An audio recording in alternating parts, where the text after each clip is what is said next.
तो हमारी जो हिस्ट्री लेक्चर की सीरीज़ है उसके अंदर आगे चलते हैं। प्राचीन भारत का इतिहास, अतीत के कुछ अध्याय, कालखंड देखे थे, प्रागैतिहासिक काल, आधि ऐतिहासिक काल और ऐतिहासिक काल। उसके बाद में हमने प्रागैतिहासिक काल के अंदर पाषाण काल के बारे में पढ़ा था। जो चॉपिंग है, पेबुल संस्कृति जो कि सोहन घाटी पंजाब प्रांत में मिली थी पाकिस्तान में। उसके बाद में हमने हैंड एक्स संस्कृति इसके बारे में देखा, जो कि अति अतिरमपक्कम जो भी जगह है यहाँ पे मद्रासी संस्कृति के बारे में ये देखा था हमने। मध्य मध्य पूरा पाषाण काल, उच्च पूरा पाषाण काल इनके बारे में भी देखा। और नव पाषाण काल जो है उसके बारे में देखा, उसके स्थल जो है हमने पता किए थे नव पाषाण काल के।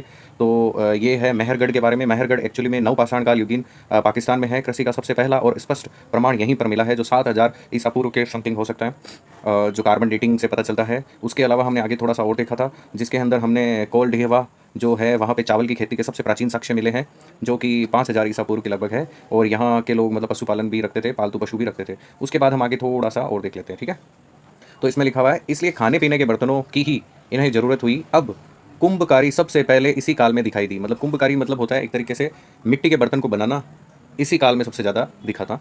कश्मीर में जिस नवपाषाण काल का विकास हुआ उसे कश्मीरी नवपाषाण काल संस्कृति के नाम से जाना जाता है। कश्मीरी नवपाषाण काल संस्कृति के नाम से, क्योंकि वहाँ पे भी नव पाषाण काल के अवशेष मिले हैं। बुर्जा होम संस्कृति के लोग गड्ढे वाले मकानों में रहते थे। तो बुर्ज होम जो है वहाँ संस्कृति के गड्ढे वाले मकानों में, तो किस संस्कृति के लोग गड्ढे वाले मकानों में रहते हैं, तो आपको याद रखना बुर्ज होम, बुर्जा होम। बुर्जा होम से मानव के साथ कुत्ते को भी दफनाने के प्रमाण मिलता है। मतलब वहाँ मानव के साथ कुत्ते भी दफनाए गए, ये प्रमाण भी वहाँ से प्राप्त होता है। थोड़ा सा और देख लेते हैं महत्वपूर्ण तथ्य में नाम है रॉबर्ट ब्रूस फुट, जिन्होंने पाषाणकालीन सभ्यता की खोज की, और एक भूवैज्ञानिक थे ये। इनका नाम था Robert Bruce foot. Madhya Pradesh में नर्मदा घाटी में स्थित हथनोरा में मानव खोपड़ी का जीवाश्म प्राप्त हुआ है, जो भारत में सबसे प्राचीन है। तो मध्य प्रदेश के अंदर नर्मदा घाटी जो है वहाँ पे हथनोरा नाम की जगह है, वहाँ पे मानव खोपड़ी का जो जीवाश्म मिला है वो भारत में सबसे प्राचीन है। तो ये भी एक बहुत ही अच्छा महत्वपूर्ण तथ्य है। लोहंदा यानी बेलन घाटी में हड्डी से बनी हुई नारी की मूर्ति, ये हमने पूर्व भी पढ़ा है कि हड्डी से बनी हुई नारी की मूर्ति प्राप्त हुई है, जो उच्च पूरा पाषाण काल से संबंधित है।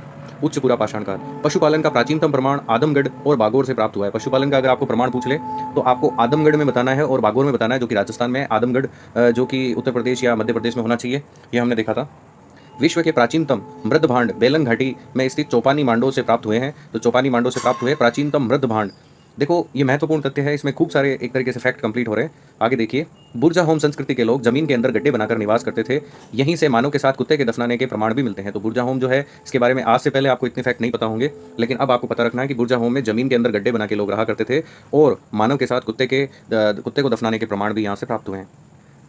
ताम्र पाषाण काल देखते हैं। जिस काल का मानव पत्थर के उपकरणों के साथ साथ तांबे के उपकरणों का प्रयोग करना प्रारंभ किया, उसी काल को ताम्र पाषाण काल कहते हैं। ऐसा काल जिसके अंदर पत्थर के अलावा इस काल के अंदर जो ताम्र पाषाण काल ताम्र के उपकरणों का भी उपयोग अगर करने लग गया मानव, तो उसे हम ताम्र पाषाण काल कहते हैं। आगे और फैक्ट देखते हैं। पूर्व सैंधव ताम्र पाषाणिक संस्कृतियाँ, ये पूर्व सैंधव है। इसका मतलब ये हुआ कि हड़प्पा संस्कृति से पूर्व की सभ्यताओं में काउंट होती है। क्वेटा संस्कृति, क्वेटा एक शहर है अभी पाकिस्तान के अंदर, जो कि बलूचिस्तान में है, और पांडुरंग के मृद भांडों का प्रयोग यहाँ पे होता था। ठीक है, मृद भांड यहाँ पे काफ़ी मात्रा में प्राप्त हुए। कुली संस्कृति, इसका देखते हैं, बलूचिस्तान में प्राप्त हुआ। ये भी पांडुरंग के लेप पर काले रंग के चित्रण वाले मृद भांड, यानी काले रंग के चित्रण वाले मृद भांड कुली संस्कृति में प्राप्त हुए। क्वेटा के अंदर क्या प्राप्त हुए? पांडुरंग मृद भांडों का प्रयोग हुआ। नाल आर्मी संस्कृति जो है बलूचिस्तान और सिंध में प्राप्त हुए हैं। ये नाल नाम की जगह पे, और पांडुरंग के लेप पर बहुरंगी अलंकरण वाले मृद भांड, मतलब यहाँ पे बहुरंगी अलंकरण हुआ है। तो ये पंजाब और सिंध प्रांत में ये संस्कृति आप मानी जा सकती है। उसके बाद और है, एक है जॉब संस्कृति, जो कि बलूचिस्तान में प्राप्त हुआ है। लाल रंग के लेप पर काले रंग के चित्रण वाले मृद भांड, तो ये भी प्राप्त हुए वहाँ से। लाल रंग वाले और काले रंग वाले, लाल रंग के लेप पर काले रंग वाले चित्रण, ये बलूचिस्तान में प्राप्त हुआ है जॉब संस्कृति।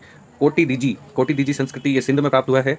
इसके अंदर लाल रंग के लेप पर दूधिया रंग की पट्टी, जिस पर बहुरंगी अलंकरण वाले मृद भांड प्राप्त हुए हैं। तो ये सिंध का स्थल है। पूर्व हड़प्पा संस्कृति पंजाब में, लाल एवं बैंगनी रंग के पाकिस्तान के मेलेम्प पर काले रंग की धारियों वाले मृद भांड प्राप्त हुए हैं। तो इस प्रकार ये अलग अलग संस्कृति के बारे में अलग अलग प्रमाण प्राप्त होते हैं। अब आगे देखते हैं। प्रमुख तथ्य, सर्वाधिक पूर्व सैंधव ताम्र पाषाणिक संस्कृति बलूचिस्तान से प्राप्त हुआ। इसका मतलब ये हुआ कि इंडिया के पश्चिमोत्तर हिस्से में, ईरान से पूर्व का जो हिस्सा है बलूचिस्तान, वहाँ पे ताम्र पाषाणिक युग की संस्कृति के सर्वाधिक स्थल प्राप्त हुए हैं। आहड़ का प्राचीन नाम ताम्रवती मिलता है। तो यानी आहड़ जो है राजस्थान में है, इसका प्राचीन नाम ताम्रवती मिलता है। यहाँ पे तांबे के उपकरण वगैरह मिले हैं। ताम्र पाषाण काल को कैल्कोलिथिक युग भी कहा जाता है। इसको कैल्कोलिथिक युग भी कहा जाता है। तो चाहे मैं ताम्र पाषाण काल बोल दूँ, चाहे मैं कैल्कोलिथिक युग बोल दूँ, बात एक ही है। गैरिक मृद भांड पात्र का नामकरण हस्तिनापुर से प्राप्त मृद भांडों के आधार पर किया गया है। जो ये गैरिक मृद भांड है, इनका हस्तिनापुर के नाम पर किया गया। ये कुछ और तथ्य थे इससे रिलेटेड, तो हमने इस पेज में काफ़ी कुछ देखा है। जैसे यहाँ खाने-पीने के बर्तनों के बारे में देखा, कश्मीर में नवपाषाण काल संस्कृति का विकास हुआ था, बुर्ज होम के अंदर जो कुत्ते को दफनाने के मिलते थे और लोग गड्ढे में बने हुए मकानों में रहते थे, ये हमने एक फैक्ट जाना। उसके बाद में कुछ महत्वपूर्ण तथ्य थे जिसमें रॉबर्ट ब्रूस फूड, जिन्होंने पाषाणकालीन संस्कृति की खोज की, एक भूवैज्ञानिक थे। इनका क्वेश्चन पक्का आ सकता है एग्जाम में। मध्य प्रदेश की नर्मदा घाटी में हथनोरा नाम की जगह पे मानव खोपड़ी के जीवाश्म मिले हैं, ये आपको हथनोरा जगह याद रखनी है। नर्मदा घाटी में है जो सबसे प्राचीन है। और लोहंदा में बेलन घाटी में हड्डी से बनी हुई नारी की मूर्ति, ये भी काफ़ी फैक्ट है, खतरनाक। इसका भी एक क्वेश्चन आप एक्सपेक्ट कर सकते हो अपने नेक्स्ट एग्जाम में। पशुपालन का प्राचीनतम प्रमाण आदमगढ़ में और बागौर में मिलता है। विश्व की प्राचीनतम मृद भांड बेलन घाटी में और चौपानी मांडों में प्राप्त हुए हैं। बुर्ज होम के तो मैंने देख ही लिया था, अभी जमीन के अंदर गड्ढे बना के निवास करते थे, साथ ही वो कुत्ते के दफनाने के प्रमाण मिलते हैं। उसके बाद में ताम्रपाषाण काल संस्कृति में, जिसमें पत्थर के साथ साथ तांबे के उपयोग के भी प्रमाण मिलते हों, उसको बोलते हैं ताम्रपाषाण काल। और इसके कुछ एग्जाम्पल है। ताम्रपाषाण काल के जितने भी स्थल थे, ज़्यादातर इन स्थलों को बलूचिस्तान से प्राप्त किया। देखो बलूचिस्तान क्वेटा संस्कृति हो, चाहे कुली संस्कृति हो, चाहे नाल आर्मी संस्कृति हो, चाहे जॉब संस्कृति हो, यहाँ पे पांडुरंग मृद भांडों का प्रयोग होता था। यहाँ पांडुरंग लेप वाले काले चित्रण वाले मृद भांड, कुली कैसे काला, ऐसे याद रख सकते हैं हम। यहाँ पांडुरंग लेप के बहुरंगी अलंकरण मृद भांड का उपयोग किया जाता था। लाल रंग के लेप वाले यहाँ पे मृद भांडों का उपयोग किया जाता था।